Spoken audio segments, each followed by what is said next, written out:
នៅក្នុងការប៉ះទង្គិចគ្នារវាងព្រះរាជាណាចក្រកម្ពុជានិងប្រទេសថៃនៅតាមបណ្ដោយព្រំដែនគោកនិងទឹកនារយៈពេលចុងក្រោយដែលបណ្ដាលឲ្យភាគីទាំងសងខាងមានការគួយខាតទាំងស៊ីវិលនិងយោធាពិសេសគឺខាងភាគីកម្ពុជាដោយសារតែបាក់សីស្លាប់ដែកដ៏កំណាចគឺយន្តហោះចម្បាំងរបស់កងទ័ពអាកាសថៃបានធ្វើព្យុះធ្វើភ្លៀងលើដែនអធិបតេយ្យភាពរបស់កម្ពុជា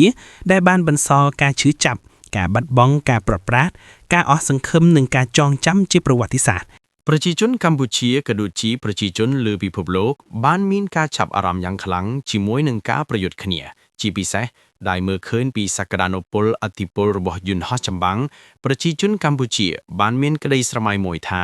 ថ្ងៃណាមួយបើសិនកម្ពុជាមានវាសនាមានយន្តហោះដែលមានសមត្ថភាពនិងលក្ខណៈមួយសមស្របសមត្ថការពារអធិបតេយ្យភាពរបស់ខ្លួននោះជាតិសាសន៍ផ្សេងនឹងផ្លាស់អាកប្បកិរិយានិងការមាក់ងាយមកជាការគោរពវិញតែកម្ពុជាមានភាពស័ក្តិសមមានយន្តហោះរបស់អ្នកណាតាមការរំពឹងកម្ពុជាបានមើលឃើញសហជីវកម្មថ្មីនិងកំពុងលេចធ្លោគឺ Chengdu Aircraft Industry Group របស់សាធារណរដ្ឋប្រជាមានិតចិនយន្តហោះចម្បាំងចំនួន 4.5 ត្រកូល J គឺ J10 J10.C J20 គឺពិតជាស័ក្តិសមសម្រាប់កម្ពុជាទាំងលក្ខខណ្ឌទិន្ននិងតម្លៃអ្វីដែលពិសេសគឺយុទ្ធោករណដែលបំពាក់លើយន្តហោះរបស់ចិនគឺពិតជាមានអានុភាពខ្លាំងដែលសត្រូវឮហើយមិនហ៊ានហាបជើងផុតពីដី